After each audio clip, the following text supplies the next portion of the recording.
This week, the name on the marquee has got to be Israel Adesanya, last style bender. Remember the name. Respect the name.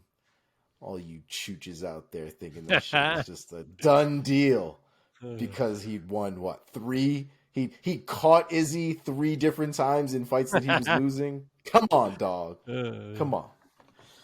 All right, Mark, why don't you take us in first and give us your reaction on the beautiful second round KO of Alex Pereira via Izzy murder hands.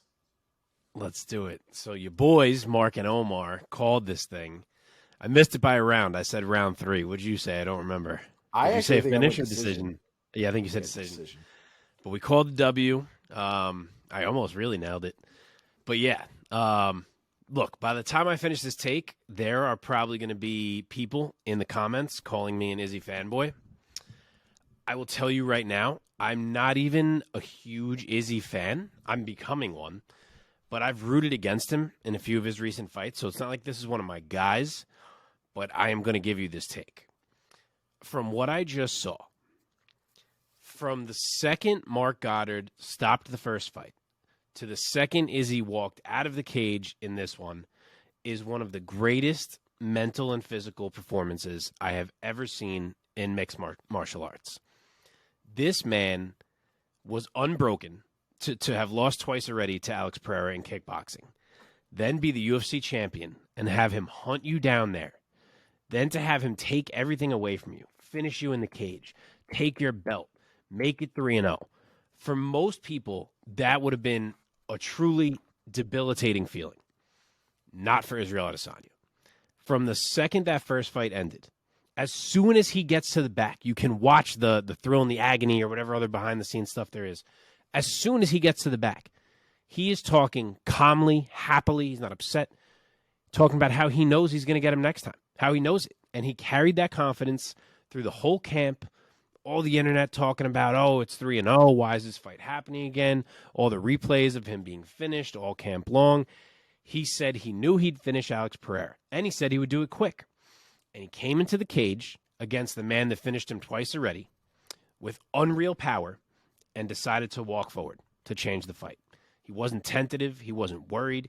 He walked forward despite knowing and having felt the power that was waiting for him. He made the choice to be the aggressor because he knew he could beat him if he fought the right fight. And I said it. I said I thought he'd fight at a higher pace. I said he'd be more aggressive. I said he'd take more risks, staying in the pocket. And he did exactly that. I mean, hell, he had Pereira circling for most of round 1, circling on the outside. Then round 2 comes. Pereira does start walking him down, but he stands his ground. He stands his ground and exchanges and shows Pereira that he was there. And ultimately, he friggin' rope-a-dopes him. Pereira thinks he has Izzy in trouble against the cage.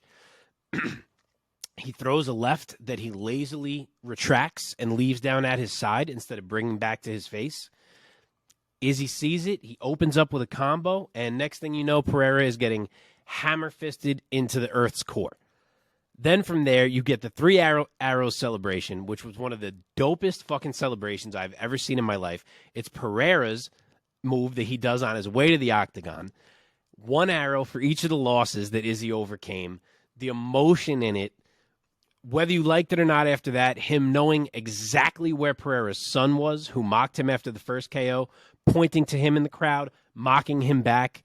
He knew it all. He saw it all in his head, and he knew he would be able to do it, and he did it. And then you get to the post-fight interview. People, Earth, you'll never know what happens if you don't try. Like, the whole thing from beginning to end was one of the greatest stories I've ever seen told in MMA, and props to the king once again, Israel Adesanya.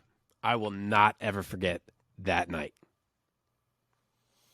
Makes me even more upset that I could not afford UFC Miami tickets because fuck. What a scene that must have been in the actual I didn't even think about that you were intending to go to that. Oh my God. Yeah, dude. The tickets were, it was, especially in my current situation, the tickets were fucking absurd. So, couldn't do it. It was an amazing experience, though, to watch that. I spilled, like, the Wild Wings that I was at was Bro, the Wild Wings I was at, first of all, was out of control. I was actually super surprised that there were that many people there. I normally go to those for pay-per-views, and it's never really packed in there, almost never, to the point where the manager starts talking shit about us, and he's like, no one even watches these things. It's the same 6 people that come here every time. Do you think it was because of Jorge? I think so, man, because as soon as Jorge came on the screen, everybody started cheering and whistling and getting fucking crazy. This one chick just like poured her beer on the floor. I didn't really know what happened there. It got rowdy, man. And then by the time Izzy knocked out Pereira, everybody's drinks were everywhere. I spilled shit all over myself. Tables were full of liquid. It was a massacre in that place. But as far as the specific fight is concerned, the way I feel about his entertainment value, he's almost like improv to me, because I don't think that he sits around and thinks about doing those specific things. I think he's so loosey-goosey with how he is, and he accepts who he is and how weird he is and how nerdy he is. The Unleashed thing, that's a deep cut, bro. Like, who's actually... So this is why I love Izzy, right? You might hate him for that deep cut. I love him because me and him are probably the only 2 fucking people on this earth that has actually watched that movie repeatedly, to the point to know how important that collar is, and like the magnitude of what that collar really means. And I knew it right away. As soon as I saw it, I knew. I don't even know what's the collar. So it's a movie. It's a Jet Li movie. I highly recommend. It's actually a really good movie. It did not get enough love. I think something else came out that year that kind of didn't shine a good light on it. But anyway, the movie's called Unleashed. It's a Jet Li movie. I think it had another name called Danny the Dog. I think that might have been an international title or something. Basically, the movie is about Jet Li growing up with this fucked up like gang boss guy who raised him from a kid. But basically, the Jet Li was like the fighter guy, but got tamed by this guy. So he would have a collar around him at all times, walking around with this guy as he like intimidates and collects money and does all the mob things that mob people do. And when people didn't do what he said and he needed to fuck them up, he would take the collar off of Jet Li, and Jet Li would go full fucking berserker on people and wreck people constantly in that movie. And the movie itself is about Jet Li leaving, like escaping that life and trying to find humanity with Morgan Freeman and his family and all this other shit. So it's a nice story, but the collar itself is basically that. It was him being chained up as a dog, him sort of having to hold himself back, internalize everything. And then once the collar was loose, and you saw he waited until he got to the check with the referee to take that collar off. And that was when he was unleashed. That was the moment where he was able to break out and go full psycho, basically. Good movie. Highly recommend. But I think his improv, man, his ability to think on the spot and be an entertainer and kind of work off of the information he's given, especially with those arrows and stuff, like, for him to come up with that in the moment right after that's happening, and for him to go and taunt that kid. And a lot of people have their opinions about that and about an adult having to taunt a minor. Fuck that kid. All right. Fuck that kid. Kid wants to play the game. Kid wants to come in there and start talking shit at like 5-6 years old. There it is. Game played. Fuck you. That's how I feel about it. But yeah, I loved every minute of it, man. The fight I thought was great. He was definitely the most aggressive Izzy I think we've seen in 3, 4, 5 fights, maybe even, Yep. And I got to be honest, man, my butthole was a little puckered in that exchange, because I saw Izzy get hurt by the leg kick, and we know that the leg kicks were a big problem in the first fight. And as soon as he got hurt by the leg kick, I was like, oh shit, this is not looking great. Gets hit with a knee, and then all of a sudden Izzy just whips out the knockout blows, and it was one of the craziest moments, man. I mean, it doesn't get better than that. Izzy's value is absolutely absurd, and it's hard not to have him be the greatest middleweight of all time. I don't see how anybody could argue otherwise, especially considering he beat Anderson Silva. Anderson Silva is the only other person that I would even mention in the greatest middleweight of all time talk, and he beat him. And I think at this point, especially at this point, Izzy's resume is disgusting. And I think it's very likely that he should be considered the greatest middleweight of all time. We'll save that conversation for another day. Very good. Very good. I think I'm still Team Anderson. Listen, I love Anderson Silva. I do. And it might be different once, like if Izzy retired today and we didn't see like a great fall from him or something like that, maybe it would, we could have a different type of conversation. But Anderson Silva kept going, I think, a lot longer than he should have. Yeah, I mean, Izzy beat Anderson Silva when he was 44. Yeah. Or 43. Yeah. 3. But Izzy's also gone through a murderer's row of people at 185 too. It's the value of all those other wins as well. Some of them a lot more boring than others, but still great fights. Great. All right, dude, let's see. What do we think is going to happen in Israel now going forward? I know the middleweight division's a little odd right now. Some people are talking about a trilogy fight, which I don't buy, at least not right away. So what do you think that happens? Bro, I don't know. It's kind of wild, if we're being honest, because now that Izzy has slayed this dragon in Pereira, if they're not going to complete the trilogy right now, we're kind of back to the spot of like, well, Izzy kind of beat everyone already. I mean, he beat Whitaker twice. He beat Vettori twice. He beat Costa. He beat Cannonier. Plenty of others. The only couple guys toward the top that he hasn't beaten are Sean Strickland, who's only on a one-fight win streak at the moment, so he's got work to do. It's not going to be Chimaev this fast now that he's coming to middleweight. He's already been linked to Paulo Costa. That might even be official. I forget.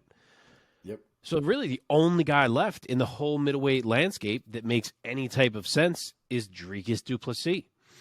And it kind of felt like he was going to need one more win. But like as this has all shaken out, it's like either they got to run back this trilogy right now and settle it, or it's going to be Dricus. I really don't see any other scenario. And him and Izzy are already talking some shit to each other. I kind of think this guy's going to fall right into a title shot without getting another win. Yeah, and it's going to be a messy one if they do end up going against each other, because this is going to be a whole who's more African than who. And agree, it could get ugly. Yeah, this is a very charged time in the world to be playing that bullshit. But that's exactly what's going to happen, because that's exactly what's been happening already. Yep. So that'll be interesting to see if that does end up happening. Is that what you think but too? I agree. I mean, what happened? No, so I said, is that what you think too? But you said it is. Yeah. And I think, Israel kind of touched on it a little bit in his post-fight press conference. He didn't really mention him by name, but he kind of said he wanted to spark him. Like he wanted a chance to wreck du Plessis. And du Plessis said he was kind going of to drag his carcass across Africa. That's what he said. That's, one would call that a threat. Yes. Right. Side point here. Again, I keep talking about Chael Sonnen. Chael Sonnen calls du Plessis Duplessis.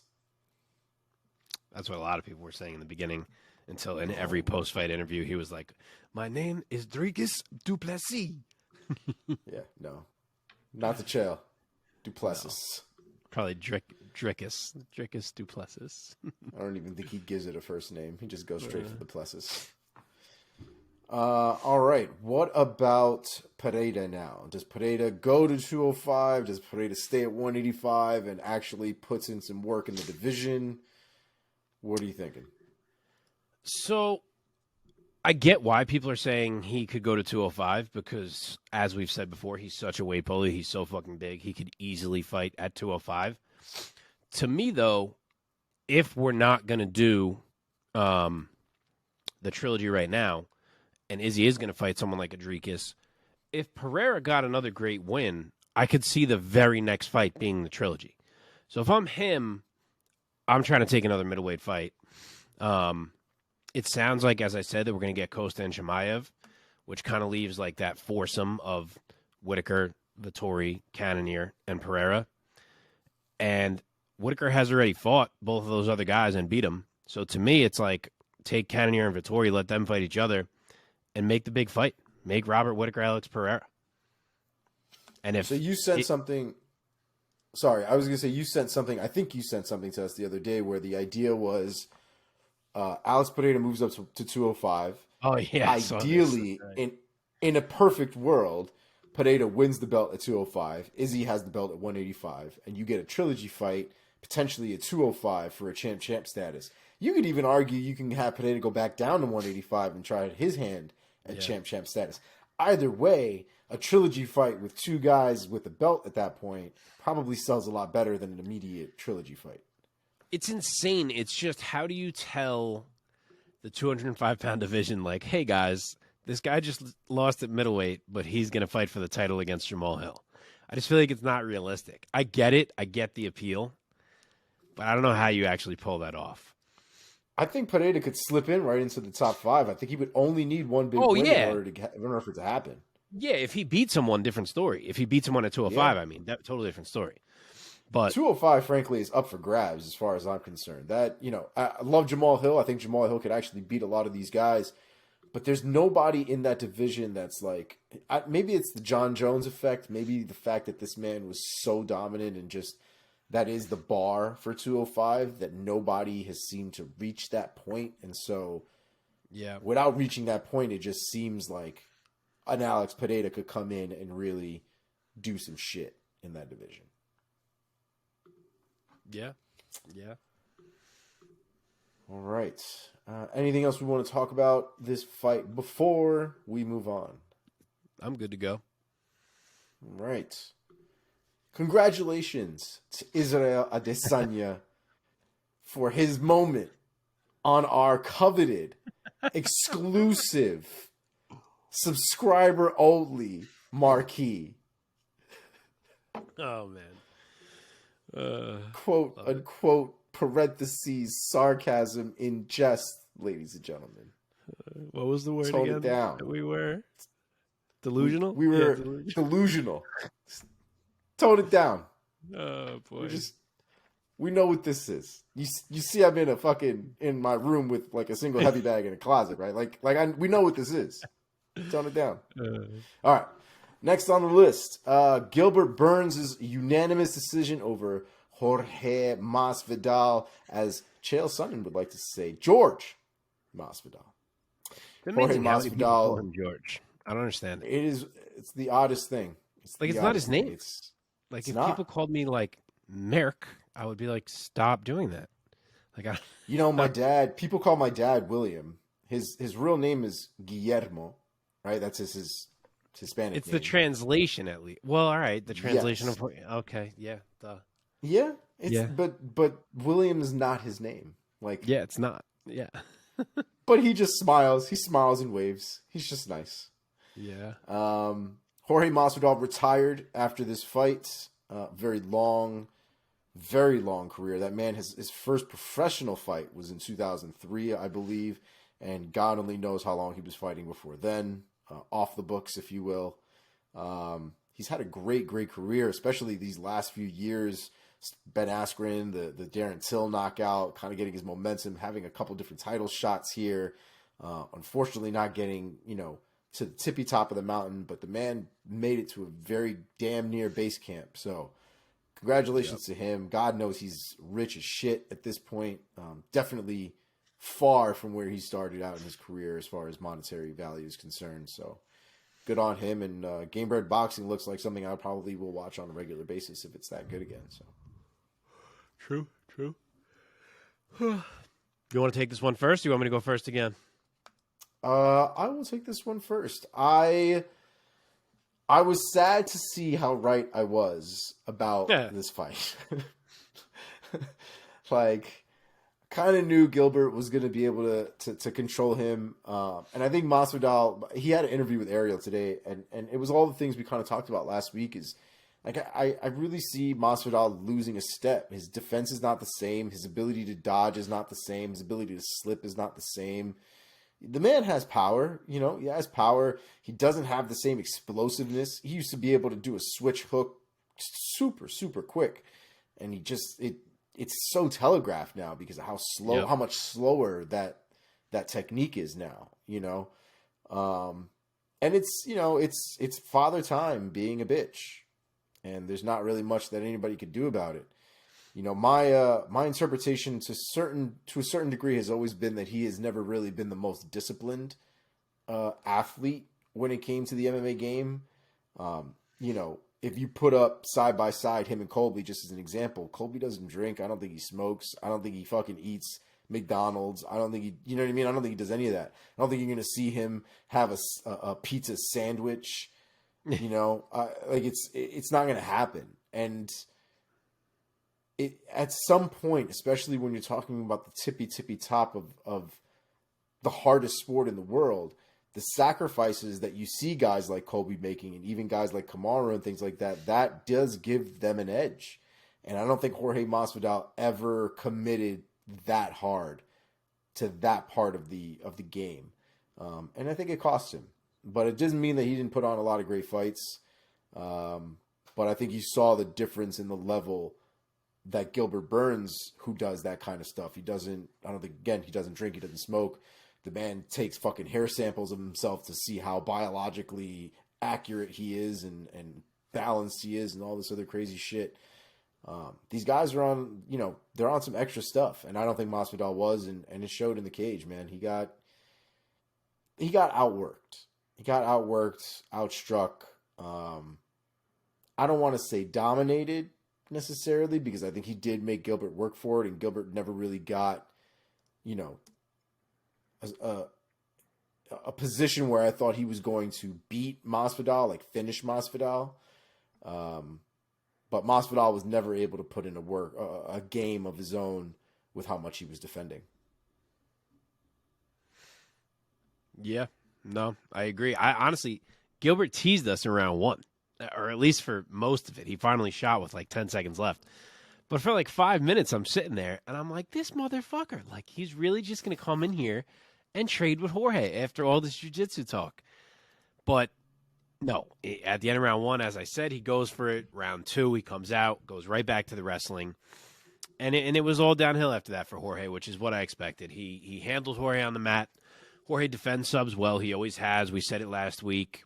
But he tired Jorge out, and he positioned himself to be able to put on a show in round 3. And that's exactly what he did. He had Jorge backing up to the fence. He was able to really load up on some big strikes, multiple big overhands, more groundwork. He just put a beating on Jorge for the most part in that round. Kind of sucked to see Jorge get it put on him like that. I mean, I know things haven't been going right for a little bit. Dominant showing for Gilbert Burns, reminded everyone how good he is. And for Jorge, you know, you said most of it, he went out battling. He couldn't turn the tide, but he battled. He ate shots. He said it himself. He's not feeling it in there anymore, and I'm glad he has called it when he did. He made this point too, but he positioned himself in his life now in a place where he's set. He's fine. He doesn't need this. And I'm glad he was self-aware enough to not continue to force it, because, as you said, it kind of happened quick. Like his big run wasn't that long ago. Maybe it was some circumstances that came together at the right times, but he looked a lot quicker even like a year and a half, 2 years ago than he does right now. So he sensed it. He knew it. Time to step away. Good for him. And a great win for Gilbert Burns, who puts himself right back in the outside of the title picture here. Yep. So tell us, what is next for Mr. Burns here and the disaster that is the welterweight division? So I want the UFC to change their plans, or at least the plans that they've mentioned, and move off of the Bilal Shavkat idea. Now that I've thought about this more. Because with Leon and Colby getting made, you have 4 guys who are kind of outside looking in, which is Usman, Bilal, Gilbert, and Shavkat. And I think the number one contender fight that makes the most sense to have someone waiting for the winner of Leon and Colby is Bilal and Burns. You know, Shavkat maybe isn't quite at that point yet. You're not going to give it to Usman right now. So, to me, I'd actually match Usman with Shavkat. You know, the winner of that obviously is still a factor, but I think you do Bilal and Burns, and the winner of that fight is ready and waiting for the winner of Colby and Leon. I think that makes a lot more sense. Jesus. That's a big step up for Shavkat. Big step up. But he's fighting one of these guys It's all going to be a big step up, whoever it is. I know Usman's the biggest, but all right. What do you think? Right. I mean, it's a mess, dude. It's a mess. I do think that Bilal Muhammad and Gilbert Burns need to fight. Gilbert's already talking about being a backup fighter for the Covington Edwards fight, which now seems to be the new. I want the number one contender spot. Is this backup? Yeah, I don't like spot. it. I don't like the backup thing. I really don't. Like, that's the last thing I want to hear is like, hey, he weighed in, so now it's going to be his fight. Like, no, let's make a fight to see who should get the fight. Like, it's the fight game. It's not the weigh-in game. I will say, when it came to the Colby Covington thing, and kind of we've discussed what are the merits of him getting this fight, right? Like, what has he done in the last 18 months or whatever it is? We know about the Masvidal thing. We know about the court case. We know about his quote-unquote alleged medical issues and things like that. But apparently he was offered multiple fights that he did not turn down, supposedly. Yeah, no, and I people read on this the too, yeah. And the people on the other end of the contract agreements turned down the fight with Colby. So if Colby was ready to fight, read Chimaev was the one that nixed his fight with Colby. So if Colby was willing to fight 3 top contenders in a year, and they all turned him down, to a certain degree, I almost say that's not his problem. You know what I mean? True, like he shouldn't be penalized for turning down for not turning down fights and people turning them down on their end. So after hearing that, I was less gripey about the title shot, to be honest. I still think I would have preferred a clarity, though, to a number one contender. I understand why he's getting the title shot, but even a Bilal versus Colby would have made me feel better about it, or a Burns versus Colby, or something there to make it be like, okay, now we know who's number one contender now. But it, I understand what happened a lot more than I did last week. So there's that. Yep, agree. And yeah, shout out to Jorge, man. What a career. Yeah. We kind of talked about this a bit last week, but he was, I don't want to say he was just a guy, but like he was a fun fighter for most of his career. Like when he announced his retirement, he never would have got fanfare the way he did until like 4 years ago, something like that. Like the man turned his career on a dime and went from being a really good fighter, like a high-level fighter, but he turned himself into a superstar through a string of like 3 fights, and he did it overnight. He got a tequila brand out of it. Tequila, is that what he has? I'm blanking. I think it's tequila or mezcal. Got game bred boxing out of it. All these other things. Like he turned his whole life around. So to see him get the love and respect that he got as if he was a legend this weekend, which he now is, you could say. He did that for himself. When only, X amount of years ago that wouldn't have been the case is pretty awesome. But he has always been a fighting legend, if you will, or a legend in the streets, however you want to put it. Like the man started in fucking Kimbo's backyard. If you're old enough, you remember these days watching these damn videos being like, what the hell is going on in these videos? What are these maniacs doing? And Jorge just freaking whooping dudes when he was called Ponytail in the backyard, and going from that through every damn promotion there practically is. I mean, the dude fought, I'm going back right now, he fought in Absolute Fighting Championships. He fought in Bodog, which is where he head kicked Yves Edwards, which was incredible. Oh, yeah. Fought in Strike Force. Fought in Sengoku. I mean, I'm skipping other ones that you don't even know what they are. Fought in Bellator, Strike Force again, and eventually the UFC. Like, the dude fought everywhere. He fought everyone. He had a good amount of decisions that went against him, split decisions, close decisions, things like that, where if they went the other way, he could have broken through much sooner. But even in the UFC, he subbed Michael Chiesa. He puts out Jake Ellenberger, puts out Donald Cerrone, knocks out Darren Till, the flying knee on Ben Askren, the stoppage of Nate Diaz. Like, late in his career, it really came together. And it was incredible. And he became a guy who you loved to watch. Just the whole persona that he put on, the Miami Scarface persona that he adopted later in his career. All the sayings that he was going to baptize dudes and super necessary and 3-piece and a soda, all of it. He turned himself into must-see TV, and props to him. And of course, he will be missed as a big part of the personality of the UFC the past few years. I feel like a chooch now. I should have worn my 3-piece and a soda shirt. Ah, dude, you absolutely should have. Wife and I had we made a purchase a few years ago when that went down because it was brilliant. Nice, love. No that. regrets. Yeah, you should have. Definitely blew it. Yeah, fuck. All right. Let us move on from this. Street Jesus, thank you for all of the fights. Yes. Next on the list here, Rob Font's first round KO of my boy Adrian Yanez. This one, I was super sad to be right about. I did not give the KO. I don't think I went KO on this one. I think I also went decision on it as well. I thought the volume and the movement would kind of carry throughout the 3 rounds. But Adrian Yanez needs more head movement. Can't believe that's where we're at. I really can't believe that's where we're at. But that was really the story of the fight, man. Yanez put it on Rob Font. Yanez had the power. Rob Font's eye was blown up by the end of that first round. By the time that fight was done, I think obviously didn't even go the entire round.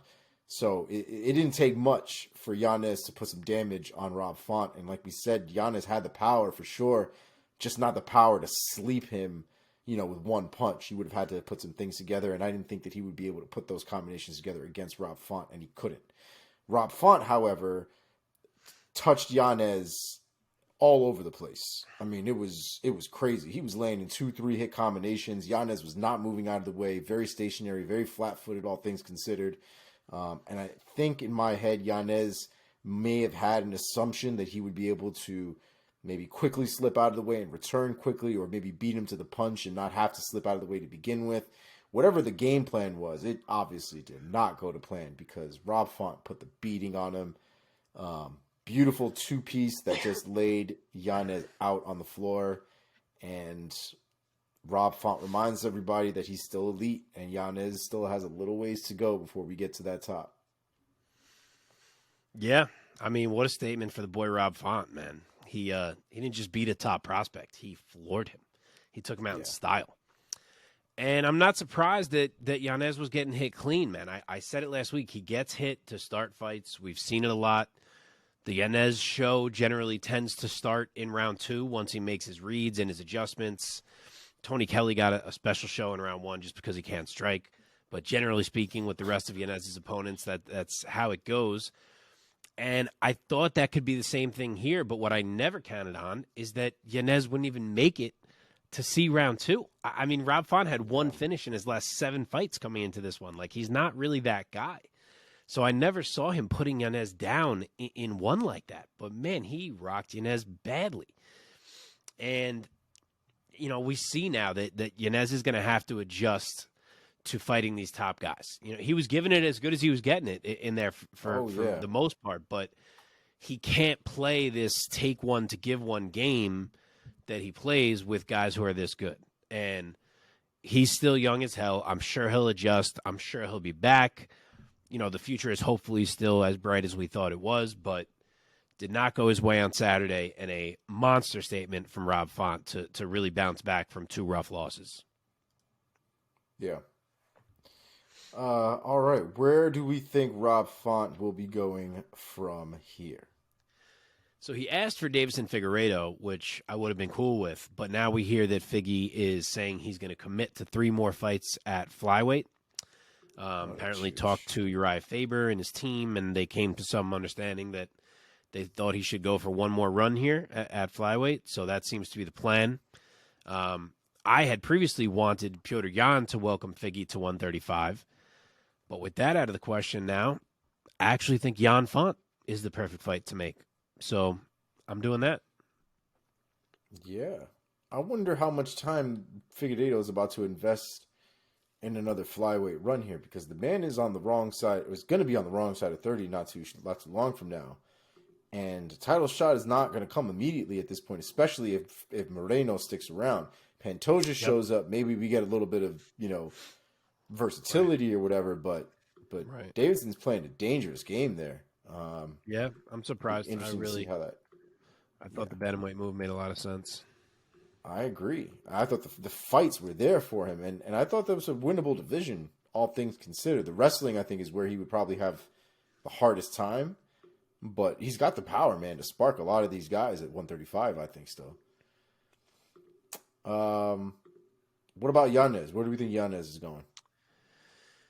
I mean, he needs a bit of a reset. I said it, we all said it, I think, when this fight was made, that it was a huge jump, and it worked out badly for Yanez. I think he needs to fight someone now in that area that he kind of skipped over, and I think there's a lot of names that could provide different tests who he hasn't really, different styles of tests that he hasn't really dealt with. As we said, he basically fought Davy Grant and a bunch of randoms and got jumped to Rob Font. So I think he could fight a Raoni Barcelos, a Victor Henry, Jonathan Martinez, the loser of Munoz and Gutierrez that we're about to preview today. Like, there's a lot of guys who you put any of them across from Yanez, and it's like, yep, that's going to be interesting. Let's see if he can pass that test.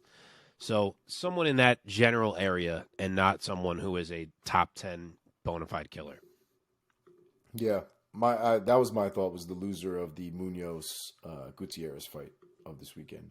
Timing wise, I thought it would also work out too. No one's having to burn and wait on the sidelines. Yep. All right, man. Let us move right along here.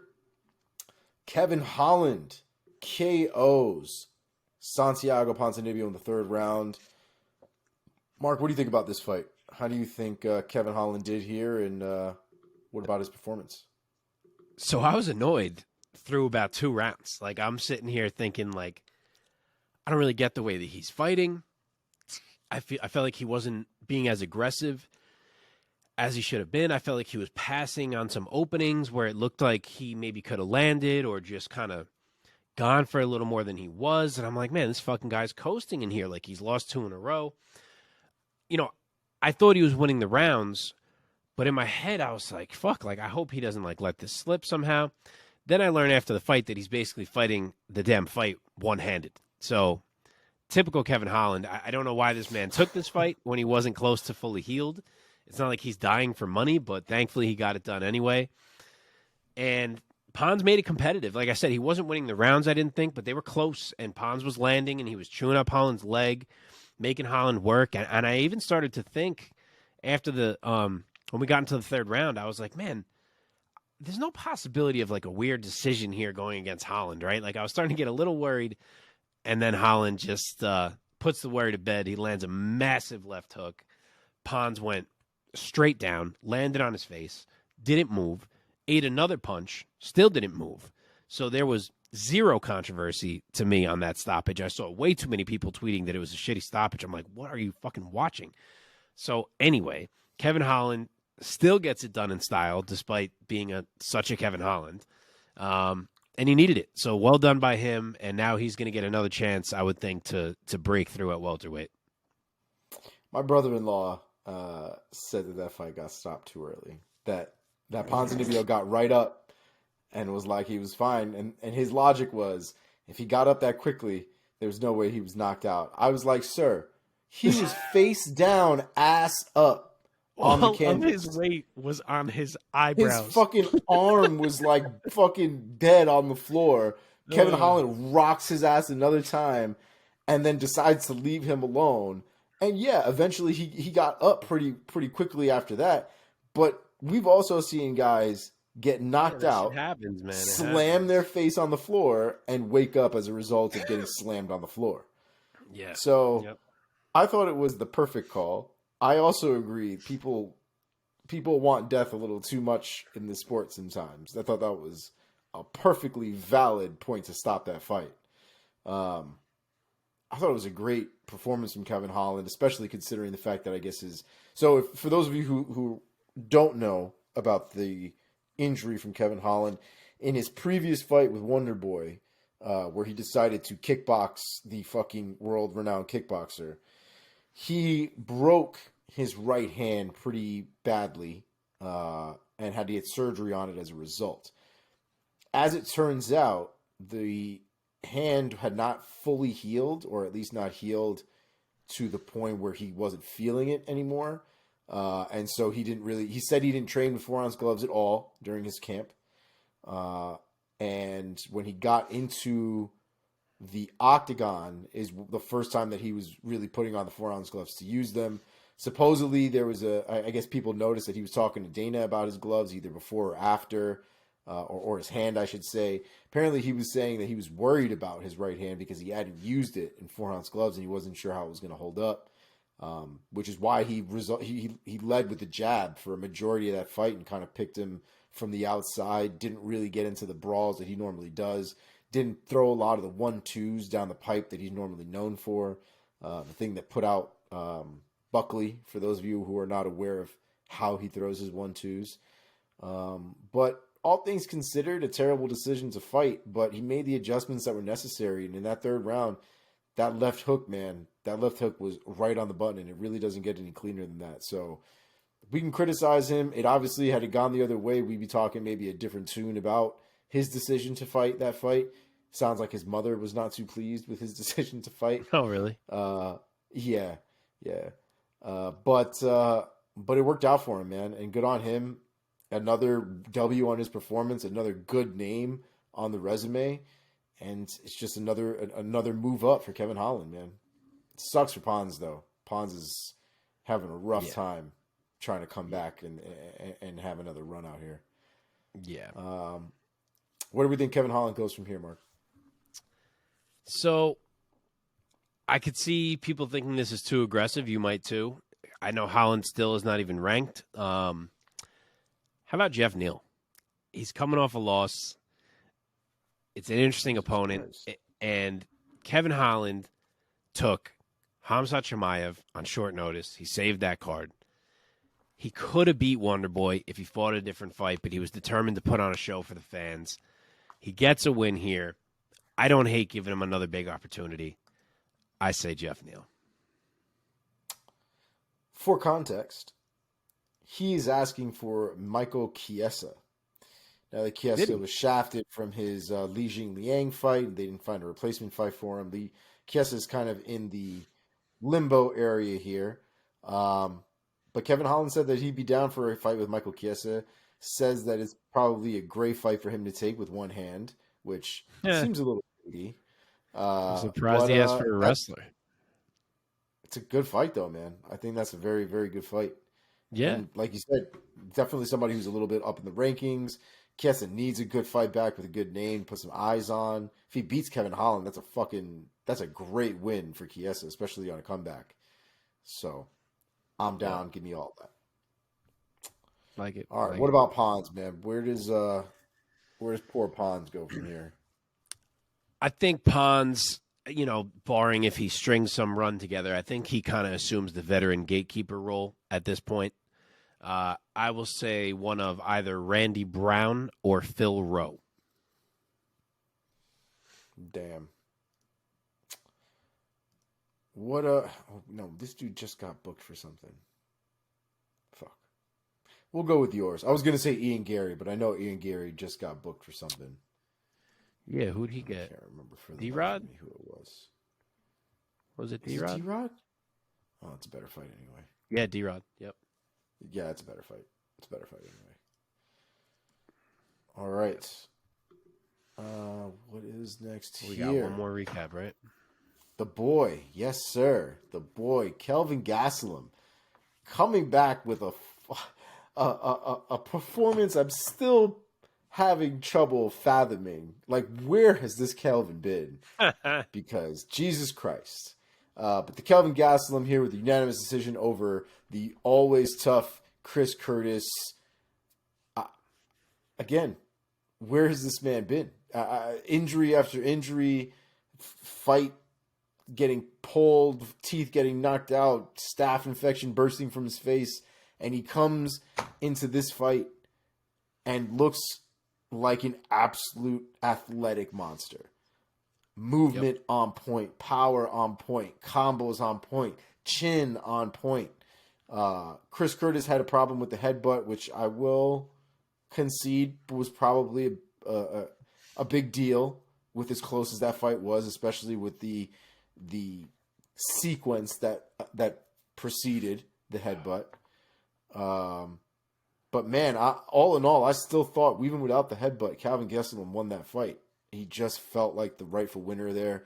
I had him winning, I want to say it was 2 and 3. And one I thought was very close. But honestly, man, I think you could edge one for Kelvin if you wanted to as well. So I thought it was a very, very great, very sick fight. Performance of the fight of the night for sure. Chris Curtis went on all kinds of a bitch fit in the last 48 hours as a result of this loss. He had a thing with Ariel that I haven't watched yet, but I'm kind of interested to see what he's saying. But he blocked a ton of people on Twitter. People on Twitter. He doesn't do well with losing. If you remember the Hermanson loss, he really is a bitter loser. Yeah. He said he's going to appeal the fight. Good luck, because appealing a fight is probably the hardest thing to do in this entire combat industry.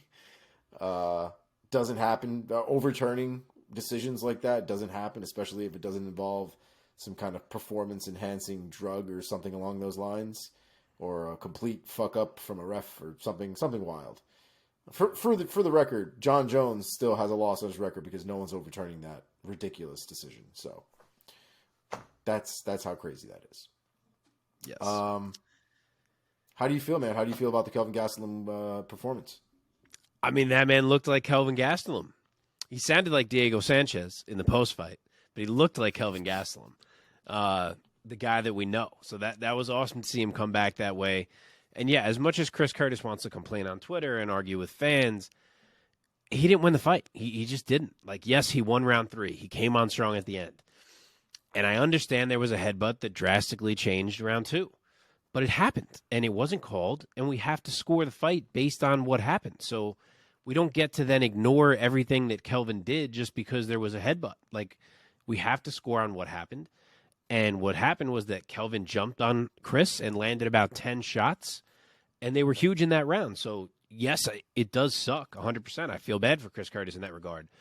But for him to continue saying that the fight should have been scored for him anyway, that he won rounds 2 and 3, is just silly to me. He didn't. He lost round 2 and won. So Gastelum won the fight. They both look good. They went to war just like we thought they would. Chris Curtis is slick as hell in the pocket. He always is. He had some great moments. But Kelvin Gastelum was back. He landed with power. He had some beautiful big 1-2s. He was the faster man. He leaned on it, and he did enough to get the nod. So a great fight and a much, much needed win for Kelvin Gastelum. Dude, you could see the relief on that kid's face at the end of the fight. God, yeah. When they were announcing his name and all that stuff, you could see the relief on his face.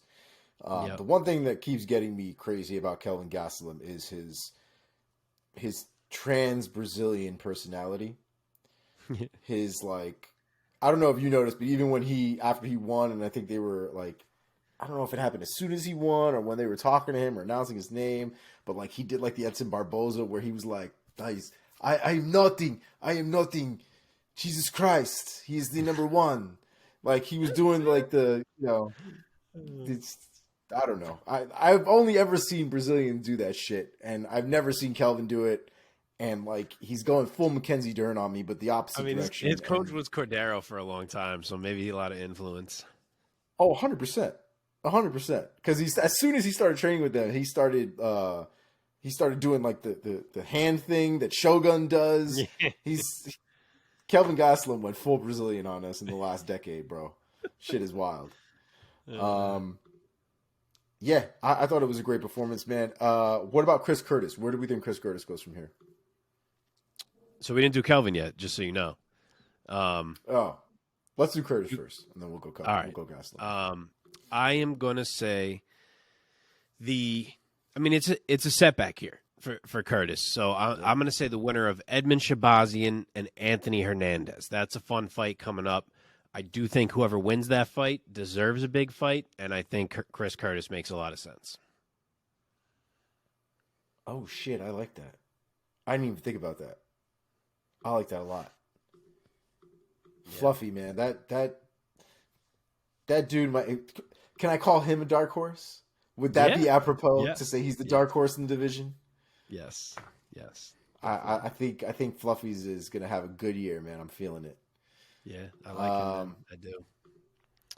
Let's see. All right, so what about Gastelum? Where do we think Gastelum is going from here? Just for context, Kelvin Gastelum has entered the fray here at number 11 in the middleweight division on the official UFC rankings. I don't know. I'm assuming he's either 11 or 12 on yours.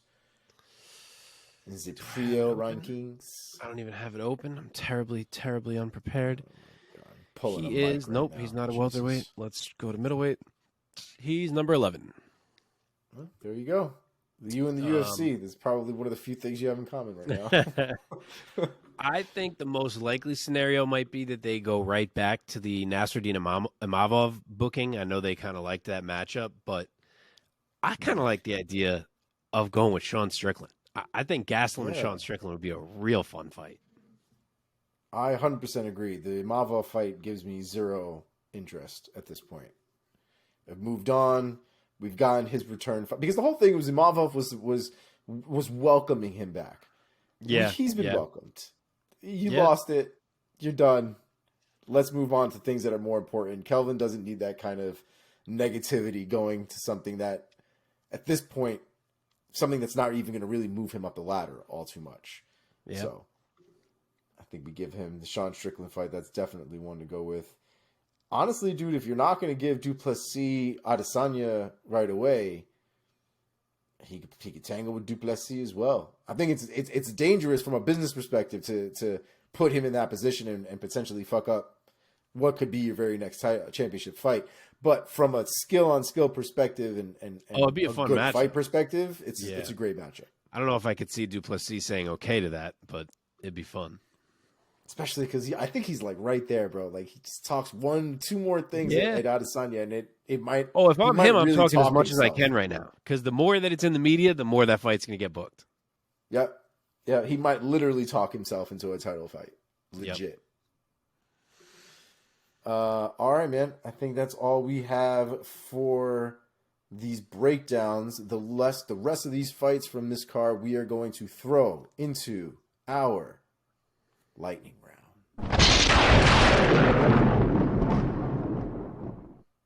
Okay. Let's try to do a true lightning round here because we have been taking our time and we have a lot to do. Let's go for a true lightning round. All right, let's do it. First on the list, Christian Rodriguez, unanimous decision over the wrecked train that is Raul Rosas Jr. Go. I mean, I picked Rosas Jr., but I'm honestly not surprised. Like, even right before the fight, I'm sitting there like, man, Rodriguez is pretty good. Like, I hope Rosas is as good as he says he is. And I'll tell you what, cardio's a bitch because, yeah, he looked good for 5 minutes, but that cardio went out the window, and it was all downhill from there. So Christian Rodriguez had a really smart, well-rounded performance, got himself a win on a pay-per-view main card, which is huge. And Raul Rosas Jr. can finally pump the brakes on saying that he could already beat the champions of multiple divisions. 100%. Raul, I think he got what we call a reality check. I think the nerves got to him. I think he finally understands the level that he's at. I think if you also watch that fight, Christian Rodriguez showed a sense of calm through 15 minutes, even when in bad positions, where Raul Rosas Jr. was literally panicking for over 10 minutes of that fight. There's levels to this shit. There are young kids who can rise to these occasions, and there are the prodigies of this sport.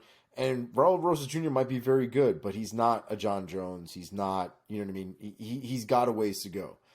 And hopefully he can make the right adjustments and grow from there. He's very, very young, and he is very good. So I do expect big things from him in the future.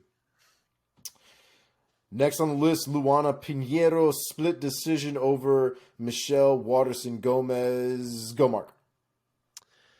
So I was mad live. I really thought Waterson won the fight live. I loved the way she fought. Thought she was super aggressive, willing to trade, willing to deal with the power that Pinheiro brings.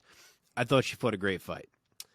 And I still think she won the overall fight because rounds 1 and 2 were a total toss-up, and Waterson absolutely won round 3. So pride scoring, Waterson won that fight. But I got to admit, when I rewatched it, I get how it could go Pinheiro's way. I think 1 and 2 were both razor-close rounds. I can't hate on it if you want to score them both for her.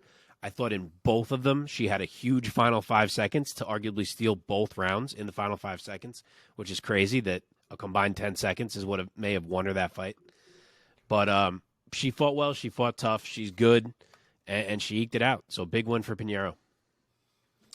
Yeah, I agree. I had Waterson Gomez winning that fight 2-1. I did not rewatch the fight, but I will provide a little context here on MMA decisions. 63.5% of people scored round 1 for Waterson Gomez. 36.5% of people scored round 1 for Pinheiro. The exact same statistics reversed are round 2. So 63.5% for round 2 is to Pinheiro, 36.5% to Waterson Gomez, and Waterson Gomez winning round 3 without any dispute whatsoever at almost 95%. So all in all, seems like a lot of people had Waterson Gomez winning that fight. It seems like a lot of media had Waterson Gomez winning that fight. So yeah, I did too, for what it's worth. I don't know if I said that. I had 1 and 3. You did. If I had to call it. Yeah. Yeah. It was a close fight. I think, I don't know if robbery is really the right word for it, but I feel for Michelle Waterson because I do think she won that fight. Joe Pyfer, round 1 TKO over Gerald Mearshot. Omar, go first. I knew you were going to let yourself go first because I know what you want to say. That's right. Fucking lucky I left my aluminum foil downstairs. I was ready to fucking put a hat on and everything. If you watch this fight, there's no way you didn't watch this fight and go, who did this? Who set this up here? Who's trying to pull the wool over my eyes here? Because Gerald Mearshart made that finish as sketchy as humanly possible. Like, it looked like he either gave up or threw the fight or something. Maybe he was hurt way more than we give him credit for, and he just looked more aware than he was. But whatever the reasoning for the performance, the worst thing that could probably happen there, because it looked like that was a choice that he had made and not a result of a shot, I guess. I don't know. I didn't like it at all. Good on Joe Pyfer, but it did not leave a great taste in my mouth. Yeah. I mean, you said it, and then I hadn't watched it yet. I missed this fight live, and watched it, and I was like, yep. So the same exact thing. I mean, first off, great job by Joe Pyfer. Mearshart, as we know, is a very tricky opponent, and Pyfer did a really nice job of kind of stepping in and out of range. He would press forward, look for openings, stay safe when GM3 came in, and really get out of range. And, of course, he's got big power, and he found an opening, but I don't know what the fuck that finish was. Like, GM3 didn't even try. Like, the only thing I could think is if it was just one of those weird ones where he was, like, way more hurt than he looked like he was, but that shit looked sketchy as fuck, and I don't know what I watched in the end of that fight. Yeah. Lupita Godinez split decision over Cynthia Calvillo. Mark, go first. This was a really close fight throughout. Gun to my head, I do score it for Loopy. They looked like they had both been in a war if you looked at their faces, but I really feel like either girl could have done more and taken that thing. I kept waiting for someone to, like, step up, I guess is what I want to say. It felt like it was there to be taken, and they kind of just, I don't know, I felt like someone could have really grabbed that fight. I thought at least one of them would press the wrestling more than they did. They didn't. They were content to stand and trade, so like I said, I scored it for Loopy. Good win for her. She's kind of steadily working her way up here. But in the end, it's another disappointment for Calvillo. And officially, Cynthia Calvillo has been removed from the UFC roster. So, RIP. For a little bit of context, I know we're in the lightning round, but just to give you a little bit of context here, MMA Decisions has Lupi Godinez winning that fight 35.8%. 32.8% believe that Calvillo beat Godinez. They gave rounds 1 and 2 to Godinez, pretty high percentage, and then about just under 60% of folks believe that Calvillo won round 3. As far as the MMA media is concerned, it looks like about 90% of people believe that Lupi Godinez won that fight. Only less than a handful of people. Your math is a little sketch. What do you mean? It's 60% said Godinez won the fight. And 38. Because you're adding the other one, the 30-27s and the 29-28. Yeah, I didn't add those two together. Yeah. I was saying, you said 30-something and 30-something. I was like, wait a minute. Where's the rest of that? But yes, most people on Godinez, yes. Yeah. All right. Next on the list, Ignacio Bahamondes, unanimous decision over Trey Ogden. Marco first. They kickboxed all fight long.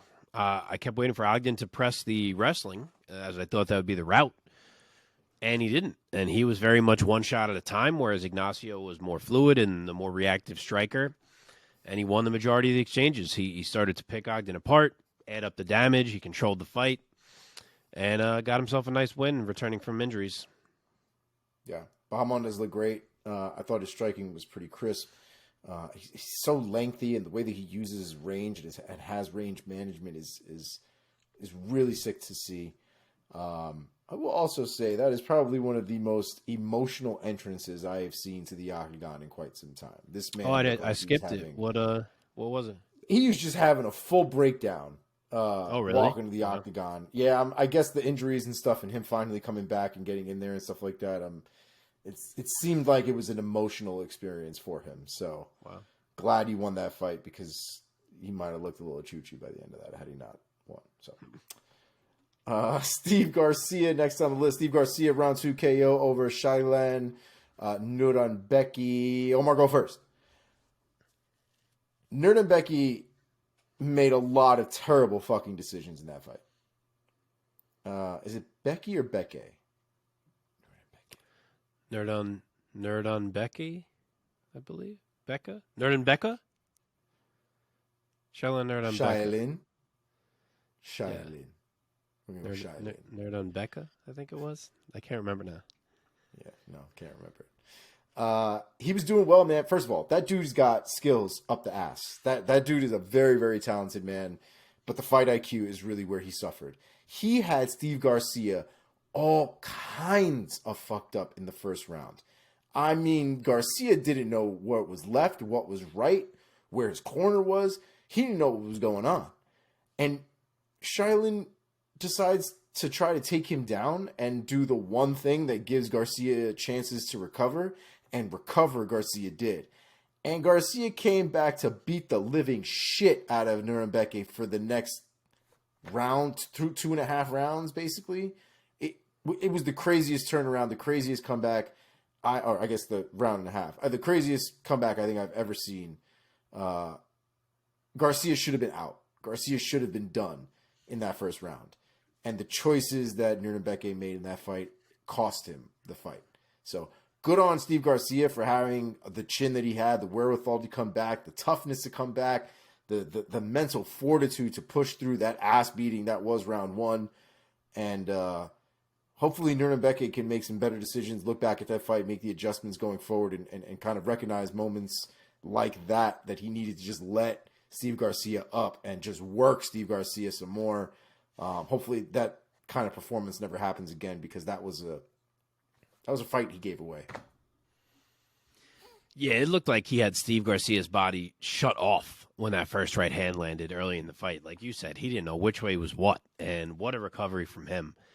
But even when he survived it, from that point on in the round, Nuranbeki was looking really powerful, really overwhelming. Like, it was all going well. And then Garcia gets up with like 40 seconds left in round 1 and goes right at Nuranbeki and nearly drops him with a combo like late in the round. Comes out fucking firing in round 2, and the man just throws kill shots. I mean, everything he was throwing was a kill shot. And one big one to the body, puts him down, and that was that. So Steve Garcia, pretty damn impressive victory. Dude, so it was 2 to the body. I don't know if you noticed, but there was a knee. Yeah, the kick first. So it was toes. Oh, it was his toes. You're right. So his toes landed in one spot, and he threw that body shot in the same exact spot, and it shut Nuremberg off completely. Yep. It's beautiful. I mean, it was the accuracy was great. Yep. Last on our list here, Sam Hughes with the underdog unanimous decision over Jacqueline Amorim.